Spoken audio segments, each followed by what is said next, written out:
But now, like, really, it doesn't matter how I move my body because anything I do is going to improve my situation.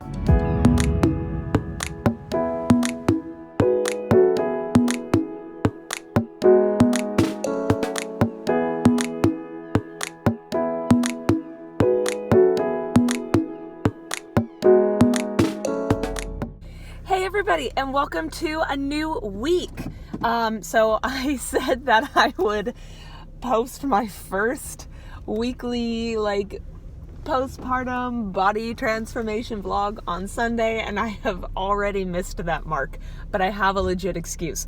I had filmed little clips throughout the week and compiled them into iMovie, and I was going to publish last night. And I had some weird technical difficulty between iMovie and the cloud, and I couldn't get any of my videos to download. I have no idea what's going on with my phone.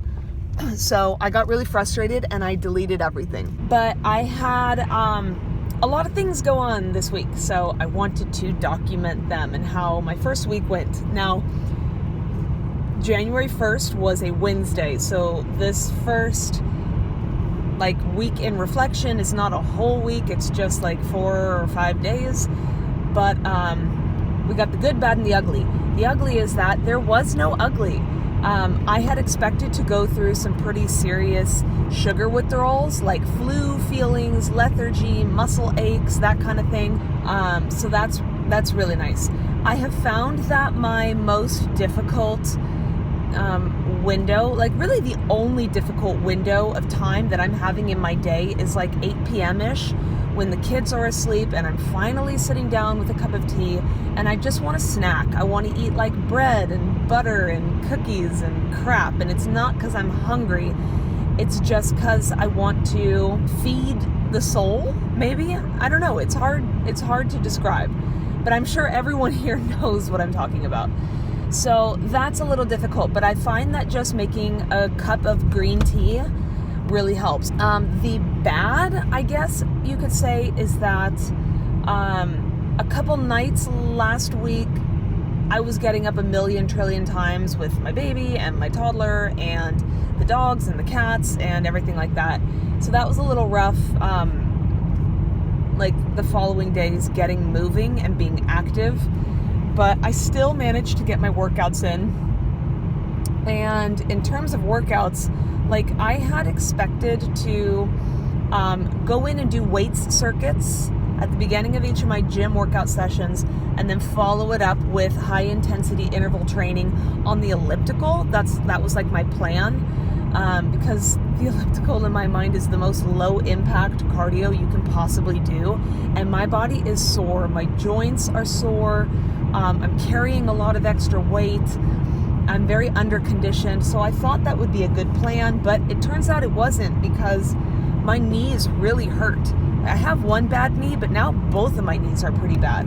So I had to ditch, actually, my interval training plan entirely. So for this whole month, I'm not doing intervals. I'm doing just steady state cardio. I'm only doing 30 minutes of it, and I'm making sure it's challenging. But I'm not doing anything crazy for this first month. I just want to get into the swing of things, test out the waters with my body, kind of get my muscles moving again, my joints loosened up, and that kind of thing. So that is how I've modified my training. And then the good is that, this is going to be kind of oxymoronic, but I have realized that I'm starting at the bottom rung of the fitness ladder at my gym. I'm bottom of the barrel right now. This is the worst shape I've been in, physique-wise, conditioning-wise. I've never been this bad.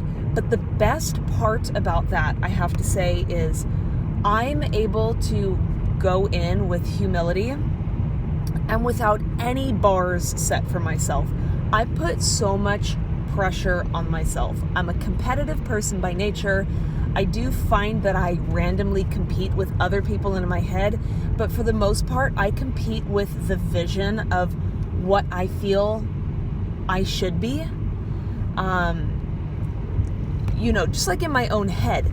And so given that like I'm starting at ground zero, I feel so much liberation from the pressure I put on myself. So for instance, I'm able to go into the gym and do exercises at very low weights or even just body weight without feeling any kind of shame or disappointment in myself or embarrassment or this thought that I want to look like I am super strong and more than I actually am at the gym because I'm stupidly competitive and like all of this BS stuff. So now I'm actually able to just go into the gym, accept my place in the hierarchy, and go in and just focus on me and do what needs to be done in the proper way. And also along those lines, I have like the way I'm approaching all of this diet and exercise stuff is completely opposite to how I've ever done it in the past. So like in the past, I've been addicted to cardio. Even when I knew that's not like the way to get a good physique, I could not let go of doing an hour of cardio, steady state, every gym session because I was so afraid that if I didn't do it, I was going to get fat or whatever, But now, like really, it doesn't matter how I move my body because anything I do is going to improve my situation. So I'm able to take all of the exercise science and fitness knowledge that I've had over the years. I'm able to like re-educate myself, refine what I know, and actually apply it at the gym without any of these embedded fears of like, oh my gosh, I'm going to mess my physique up and whatever, which is so, so awesome because I, for the longest time, have wanted to ditch all of this cardio.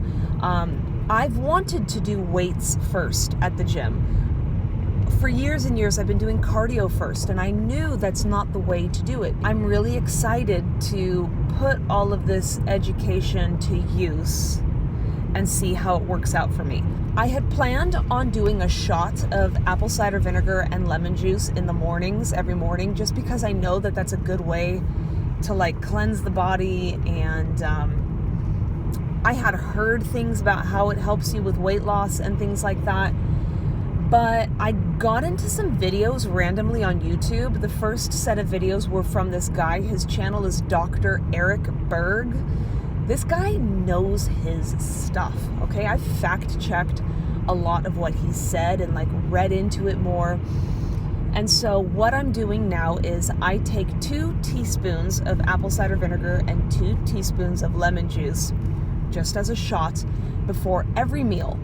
Not just for all of like the weight loss and health benefits and whatever, but it actually helps you cleanse out a lot of the byproducts of a high protein diet. And right now I am currently trying to eat a high protein diet. I'm not really like making the mark, but like I'm trying to eat a lower carb, higher protein and fat diet. So I loved how the science shows that making your stomach acidic really helps to metabolize and digest and eliminate a lot of the waste in the body that comes from a high protein diet. So that's one new thing I've been doing. The second new thing I'm doing, actually, hell must have frozen over, I'm actually trying intermittent fasting. I'm really not into fad anything. I like to do things moderately and sensibly, but I'd never researched it. And so this guy, Dr. Berg, talks an incredible amount about it, and I really started listening and learning about how insulin works in our body and like how our body responds like in terms of insulin to the timing of when we eat and what we eat when we eat. And I just really got intrigued by it. And then YouTube started to, like, how the YouTube algorithm is, all of a sudden new videos are showing up on my feed, and it starts showing me these videos from this guy named Thomas DeLauer. This guy has like 2 million followers. And so I started watching some of his videos. Now I will say both of these people, the Dr. Berg and Thomas DeLauer, they're both keto people.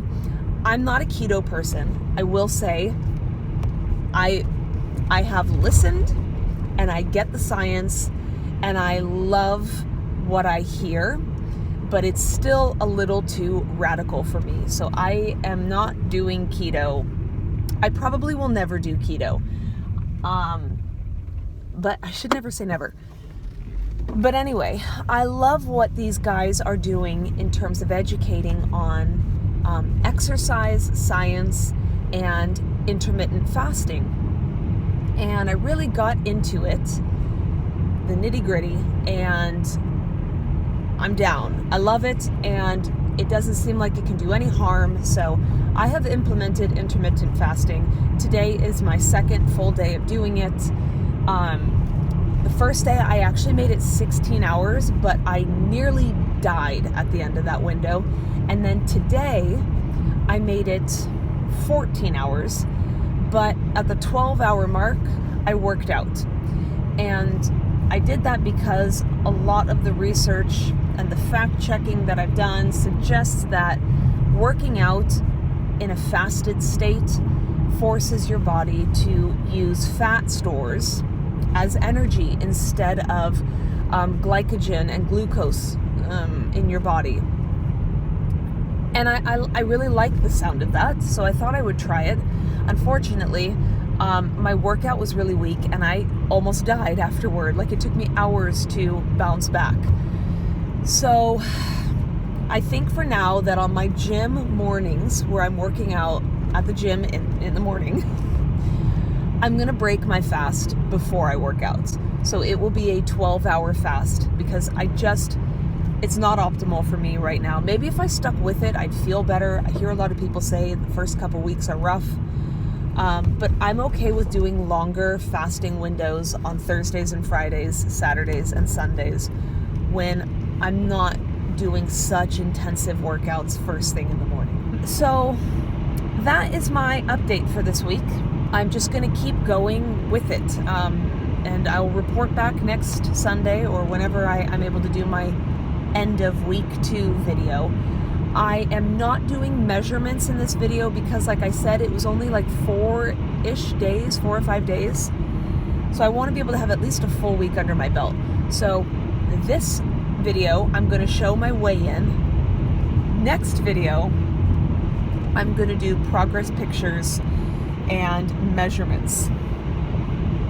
So hopefully I'll have some sort of like progress to show in terms of like centimeters lost. And then for my weigh-in, I've got 2 videos that I'm going to show. The first one was from Saturday night, like after I had finished eating and everything.